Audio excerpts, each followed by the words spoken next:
How the algorithm consumes your human essence. Hi there, Franklin Okenu from Unorthodoxy, and in today's video, we're going to discuss how the many algorithms that we have in our society actually take away what it means to be human. This video presents three main insights and perspectives. 1. The role of algorithms.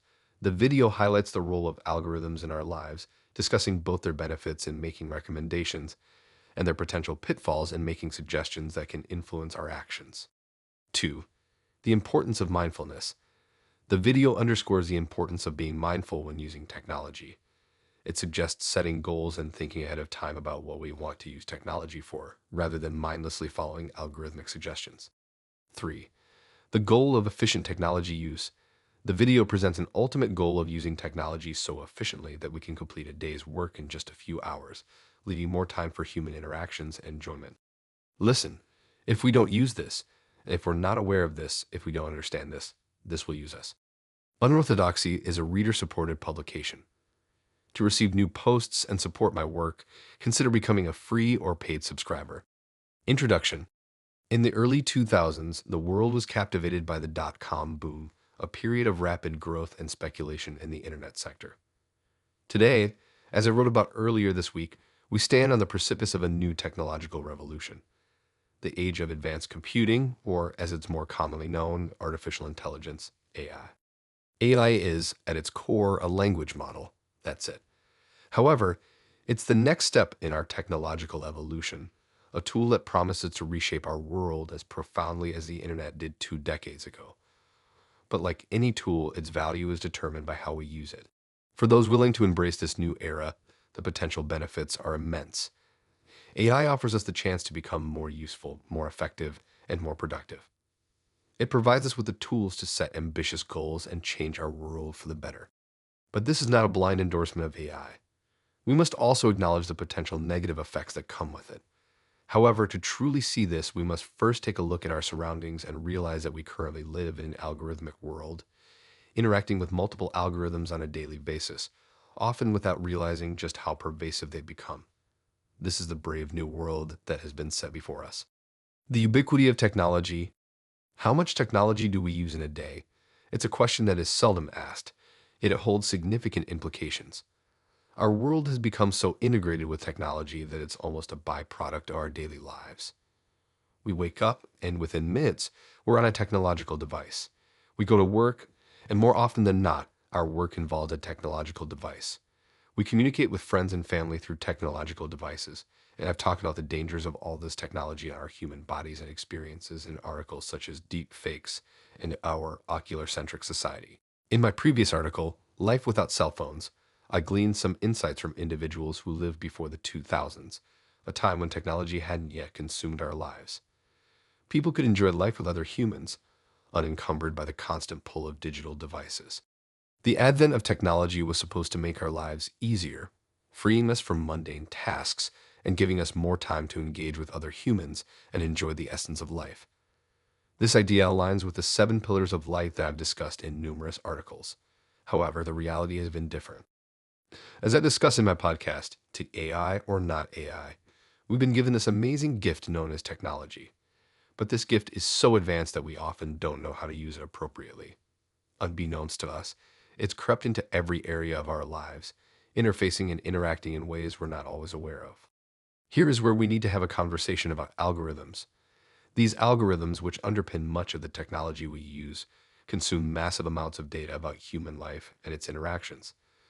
They use this data to make recommendations, which can be helpful. However, they also make suggestions, and this is where the first significant problem with the algorithm arises. The role of algorithms and a cybernetic feedback loop. These algorithms, which underpin much of the technology we use, consume massive amounts of data about human life and its interactions.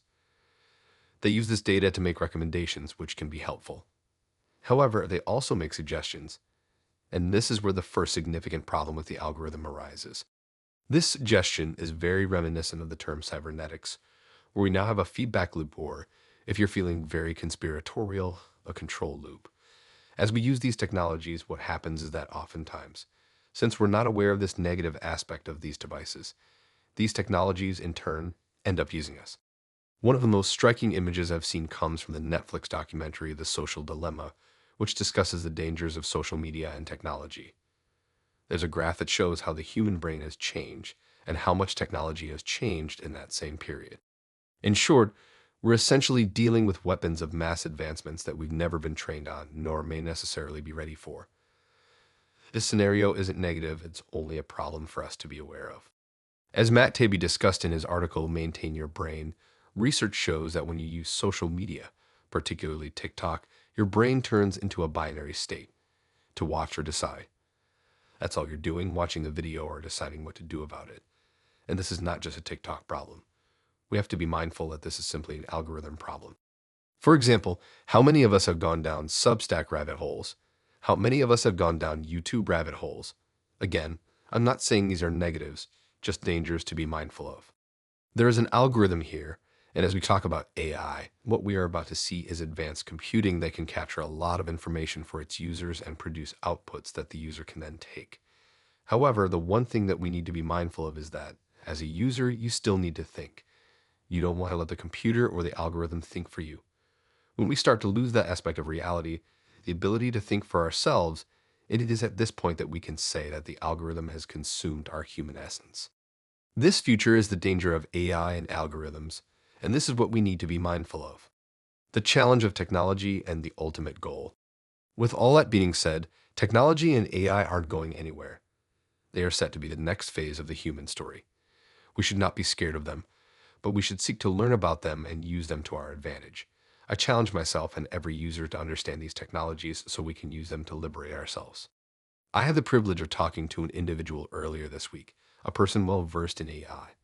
In fact, it was an AI session that we were diving into, and he was showing me for 2 hours what AI could do. He's also a libertarian, and he mentioned, listen, if we don't use this, and if we're not aware of this, if we don't understand this, this will use us. That quote was very synchronistic with my message for this week and the multiple articles on the topic. If we don't understand these technologies, if we are fearful of them, if we are not mindful of what they can do, both good and bad, they will ultimately use, control, and enslave us. So how can we do this? How can we become aware of these technologies? Fortunately, the answer is simple and goes back to the one phenomenon we discuss at length on this publication. We simply have to pay attention and be mindful of it. One trick I found quite helpful here is the art of setting goals for ourselves. I came across an Instagram video about a coder and how she codes. But what really impressed me was that before she starts coding, she always writes down on pen and paper what exactly she's going to do. It appears that she does this for hours prior to her writing her first line of code. This image resonated with me because it served as a reminder. I am going to use this technology, but before I do, what am I going to use this technology for? With this time and attention dedicated to awareness, we can think ahead about what we want to use this technology for before we mindlessly grab the phone and dive into it. I would argue that this is the human essence that we need to bring back to awareness. This is a phenomenon of attention that needs to occur in our lives. This way of living is why I talk about the 7 pillars of life. If we can keep these pillars at the forefront of our minds in our technologically adept world, we will always use technology to advance toward those goals. If we can foster this mindfulness, we have an idea of what we're using technology for whenever we attempt to use it. We don't mindlessly aim and use technology because the algorithm has suggested we read this notification or look at this breaking story. But by being aware, we can capture and think first, activating that human essence about what we want to do, then dive into the use of technology. Writing, a step in the practice of magic, helps tremendously to bring forth this divine essence. The goal, the ultimate goal, is that we can use technology so efficiently that we can do a day's work in 2 to 4 hours. We can then enjoy the remaining 8, 10, or 12 hours with other humans in person, having conversations, knowing that the machine is in the background working for us. Ultimately, I envision this for myself and would love to do it personally. I invite you all to join me on this journey. If you have any questions, comments, or thoughts, let me know. I look forward to your feedback. Ash. If you enjoyed the video, head on over to Unorthodoxy at unorthodoxy.substack.com to sign up to read the articles. Become a paying member today and access premium content. Sign up now at unorthodoxy.substack.com. Lastly, if you want to learn more about these unorthodox views, I recommend checking my book. An Unorthodox Truth is a deep dive into the world beyond conventional narratives. It's a guide for those brave enough to question the status quo, for those ready to see the world through a new lens. Thanks again, and have a great rest of your day.